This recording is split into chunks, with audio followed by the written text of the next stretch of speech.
Hi, hello. Madamamay niyo ulit, ano? Hi, collective. Kamusta ang collective dyan, ha? Love reading, para kay collective. Ito ay collective reading, kaya kunin mo lang yung nakaka-resonate para sa'yo. Salamat, salamat po.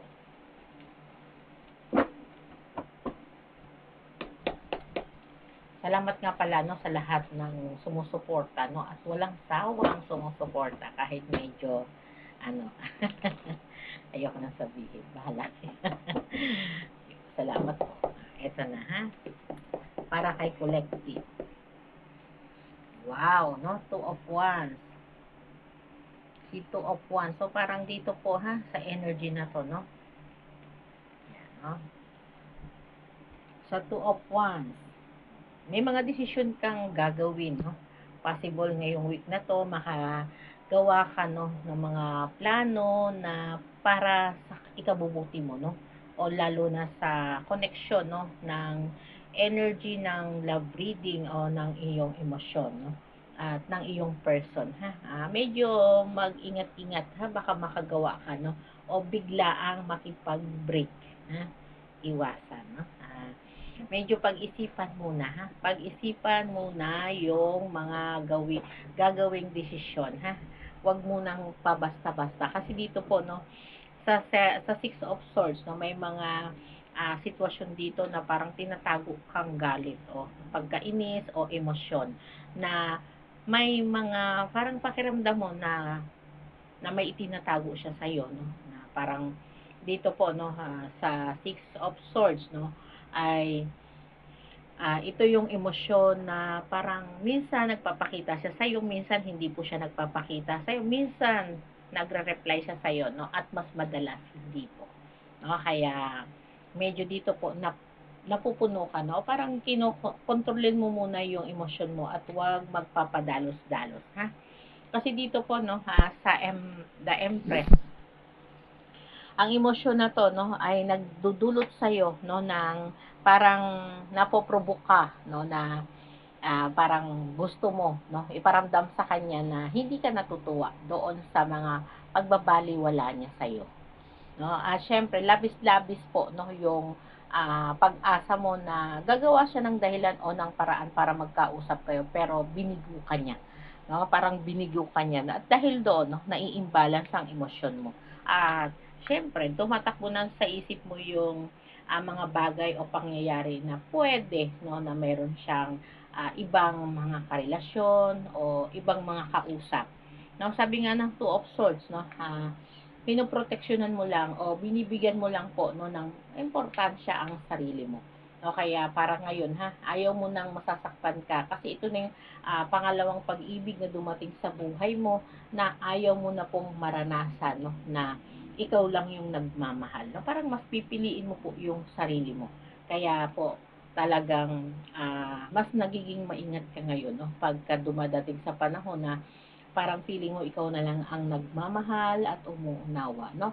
At madalas kasi no, nagkakaroon kayo ng conflict o pagtatalo. No? Parang etong energy na to, no, parang nilalapitan ka lang niya pag kailangan niya ng pinansyal. No? At sa pinansyal, o parang pag may gusto lang siya sa iyong hingin, o gustong papabor sa kanya, no, doon lang siya nagpapakita, doon lang siya nagpaparamdam, no. Kaya dito po no sinasabi no sa Six of Swords, no. Kaya mas madalas natatalo ka po no ng iyong puso, kaya doon sa puso mo ay talagang nasasaktan, no? Nasasaktan at syempre, yun yung nagiging dahilan no kaya nadi-disappoint ka, no? Nadi-disappoint at pag dumating sa panahon no, na parang marami ka na pong tinatanong, no? Seryoso ba siya sa akin? Mahal ba niya ako? O ako lang ba talaga? No? O wala ba siyang ibang dinidate o kinakausap, no? Kaya dito po sa Seven of Wands, no? Seven of Wands na talagang wala kang confident, wala kang tiwala. Sabihin na natin wala ka talagang tiwala. Dahil po, hindi mo naman nararamdaman talaga na parang importante ka sa kanya. Kasi yung effort po, hindi mo po nakikita yon no? At hindi naman niya rin ipinaparamdam sa'yo. No? Kaya bilang Queen of Cups, no, sa ito po ay nagbibigay ng dahilan sa'yo no, para magbago ka ng emosyon o pagmamahal sa kanya. No? Yung nagiging moody ka po no, pag nakikita mo siya. At mas madalas, no, ini-ignore mo po siya. No, kaya ngayon, parang sabi nga niya, no, yung energy na yon parang hindi ka na ganoon ka-in love sa kanya. No, hindi na ganoon ka-in love po, no.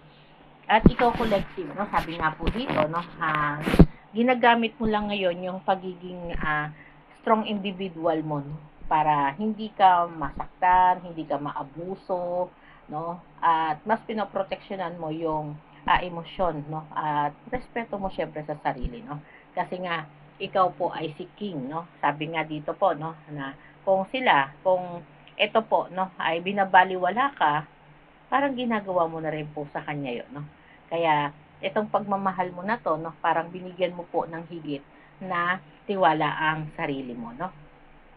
Sabi nga po ni King of Cups, no, na marami na kasi siyang mga pangako, no, na hindi niya tinupad at hindi niya sinusunod, no? Kasi may mga pangako, parang may mga gap kayo mula pa sa past, no, na talagang hindi naman niya sinunod, pero napag-usapan niyo po, no, na ito ay ano, no, babaguhin, aayusin, no, sobra yung pagiging unrealistic niya, no, parang over siya pag nagagalit, naiinis o talagang nagseselos po, no. Kaya diyan po kayo madalas nagkakaroon ng problema, no. At yung problema na yan nagsisimula sa maliit na problema, tapos hindi na po nabibigyan ng solusyon. Siyempre, yung takot na natatakot ka kasi 'di ba ayaw mo po na parang ikaw ay magmahal, no, tapos masasaktan ka lang, no, kaya parang mas pinipili mo yung distansya, no, distansya dito, no, na parang inuunahan mo na agad yung emosyon mo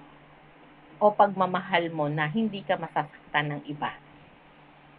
Sabi nga po ng Four of Swords, no, na mas madalas naman po nagkakaroon po ng tension sa inyo pag nagkikita kayo. Kasi parang yung pagmamahal na to, no, ay lumipas na dahil nga sa dami po ng kasinungalingan, sa dami ng itinago, no, yung pagmamahal mo parang napalitan na po ng pagkainis o pagkamuhi. Kaya gusto mo naman po dito ngayon lumaya, no, at patunayan sa kanya, no, na hindi lang siya yung tao na pwedeng magmahal sa'yo, no, parang welcome ka po na magpapasok muli ng mga bago, no, at parang nawalan ka na ng ano, no, ayaw mo na, parang nawalan na po ng pagkakataong magtiwala dito si collective, ha. At gusto mo na po na tapusin, no, papunta na to sa relasyon na patapos na, no. Parang marami na po kasing pinagdaanan tong connection ninyo, no, na parang naging on and off, nagkasama na o nagde-date na, no, tapos may mga itinago. Tapos hindi lang naman pala ikaw ang i-date, no. Kaya dito, no, si Queen ay medyo nagtiwala siya sa sarili niya kaysa asahan po, no, yung pagmamahal o parang yung pagmamahal na yun, instead na ibigay mo sa kanya, binigay mo sa sarili mo, no. At mas pinili mong magpahinga po pagdating sa usaping love, no. Kaya ngayon po, no, parang gusto mo maging solid at gusto mo na lang pong gumawa ng sarili mong mga bagong pangarap, no. Ganyan po katatag ang ating collective ngayon, ha. Matapang na humarap at yung pagiging matalino mo, no, at yung pagiging matapang na mas malinaw po sa'yo ang katotohanan, no, na kasi yung sa pagiging sensitive mo po, yun po yung nagtuturo sa'yo ng dahilan para makagawa ka ng sarili mong desisyon, no, na parang tinapangan, lalakasan mo yung loob mo dahil naging totoo ka po sa sarili mo. Dahil yung pagmamahal na yun, ibinigay mo sa kanya, no, o ibinigay mo sa taong mahalaga sa'yo, pero hindi ka naman binigyan ng pagpapahalaga, no. Kaya ito yung time, no, para balik mo naman po sa sarili mo yung tamang pagmamahal at respeto. Marami pa naman pong darating sa buhay mo na mamahalin ka o bibigyan ka ng magagandang mga pangarap, no, para sa kinabukasan mo at sa future mo. Okay po, marami pong salamat, no. At sa mga gusto magpa-private reading, ha, nasa description po ang link at lagi naman po kaming live everyday, no, sa kabilang channel po. Thank you po.